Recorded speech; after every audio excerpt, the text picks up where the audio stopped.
Hello, family. The mother is asking, how do I show care to my child? I'm in the huffing and buffing of a daily grind. Okay. I am, um, you know, worried about the food, the clothing, go to school, pick up from school, go here, go there, read your book, do your homework, go to sleep, waking up. I am in this grind.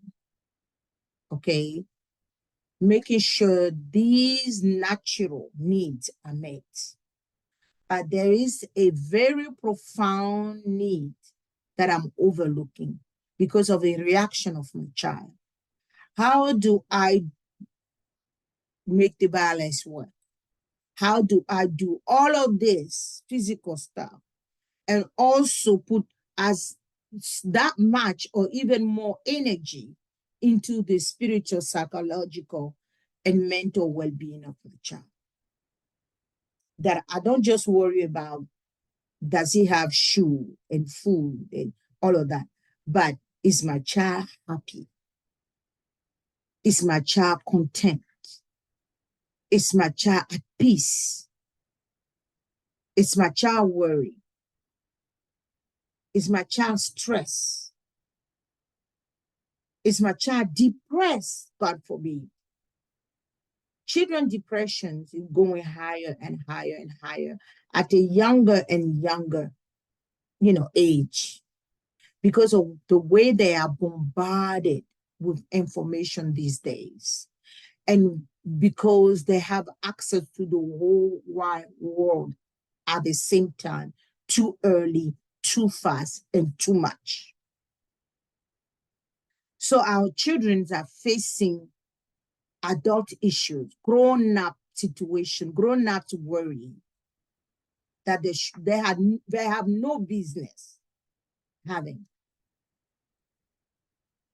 So how do I show empathy? How do I show care? How do I show that I'm there for my child's psychological well-being? How do I show that? That's the question we have right now. So to answer that question, we're going to go over 7 points, 7 ways to do that. Comfort and support.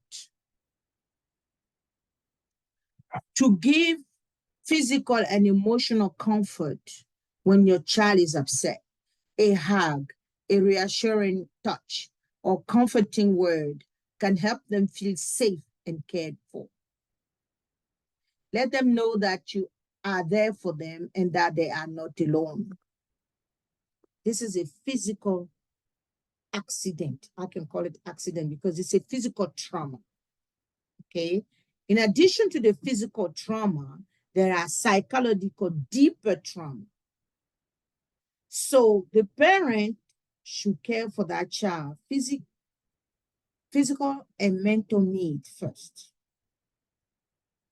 and give the benefit of it that to that child. I am loved. Then, if any correction needs to be made, you can make it. But first, provide physical and mental, emotional comfort when your child is upset, traumatized, violated. A hug is reassuring, comforting word, a soft hand, not a hard hand of correction, but a soft hand of nurturing and comfort. Share your own feeling. I'll go back again to the case of a child being defied.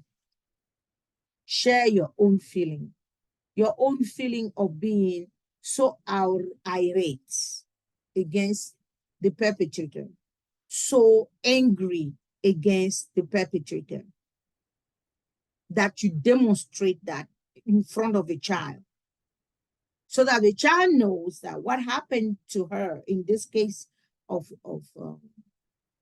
physical defilement, physical defilement, the parents, especially the mother that we're talking about, can express her feeling. I am really upset.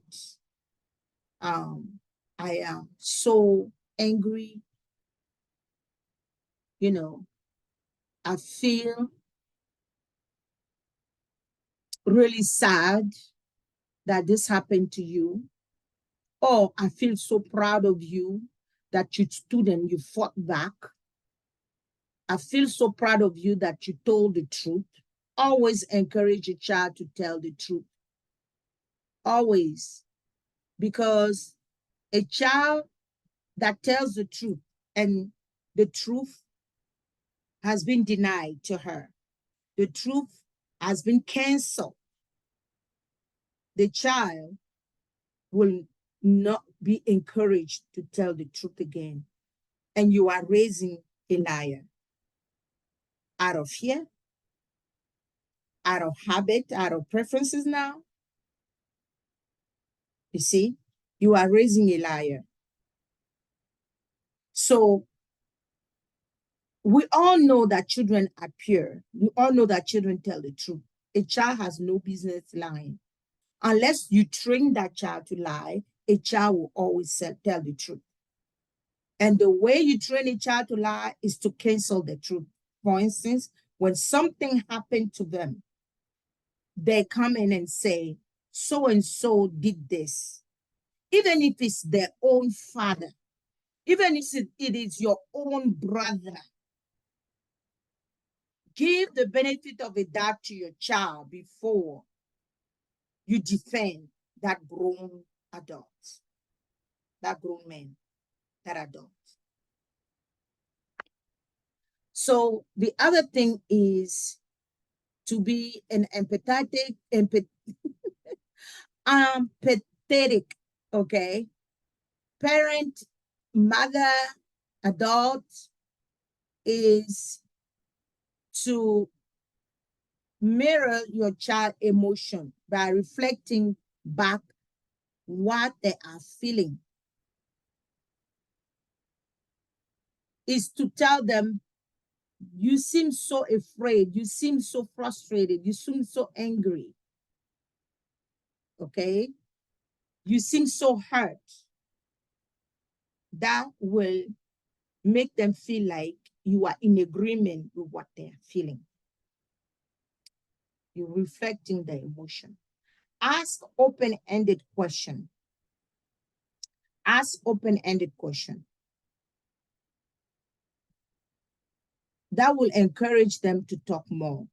That will encourage, because sometimes the adults not only perpetrate the violence, and then it threatens to kill, to hurt, to do harm. If that child were to tell what happened.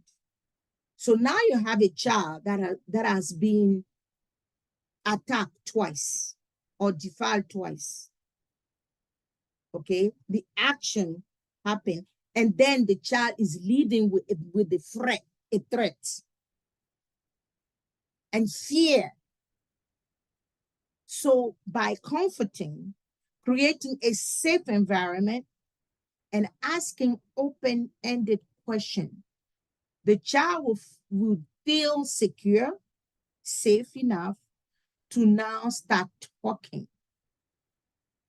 And now you will get the truth. So being a good mother, though motherhood is innate, excelling in that role is not always innate, because situation and circumstances can change a good mother into a bad one. Situation and circumstances can bring a broken woman into motherhood. So her start of motherhood is already broken. It's on the wrong foundation. because she has brokenness. Okay? So learning these skills, talking about these, can help us now identify where we need to adjust our behavior, where we need to improve ourselves. The last thing we're going to talk about is active listening. Listening, and listening well. Giving our child the full attention when they are speaking, maintaining eye contact, nod, acknowledgement, agreement, interest, asking question, say more, wow, expression of interest. And the big thing is to avoid interrupting the child, especially to correct them. Interrupting them to correct them in what they are saying, like to tell them they are wrong, to tell them they are doing, they shouldn't have done this, they shouldn't have said that. The child is expressing something. We as mother, we need to let the child finish. Interruption shut down the child. Believe me, we are all learning. I'm a mother and I'm learning with you. Interruption shut down the child. It quenches their will to talk. And sometimes myself, I find myself sometimes speaking, and then the tone of my voice go up when I'm talking to my child. The tone of my voice go up, and he does not appreciate that. And he tells me, yes, you are right, but you were yelling. Yes, you are right, but you did not let me talk. Yes, you are right, but this is not healthy.